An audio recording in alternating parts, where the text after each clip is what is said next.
Continuing training video, Module 7, how to upload the video to YouTube.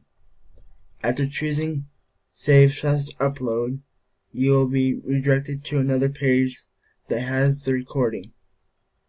There will be three options: Save as video, File Upload to Screenomatic, or Upload to YouTube. Choose Upload to YouTube. The software will then ask for your login information for YouTube. Once logged in, you can change the account name, title, description, tags, privacy category, cursor, and caption.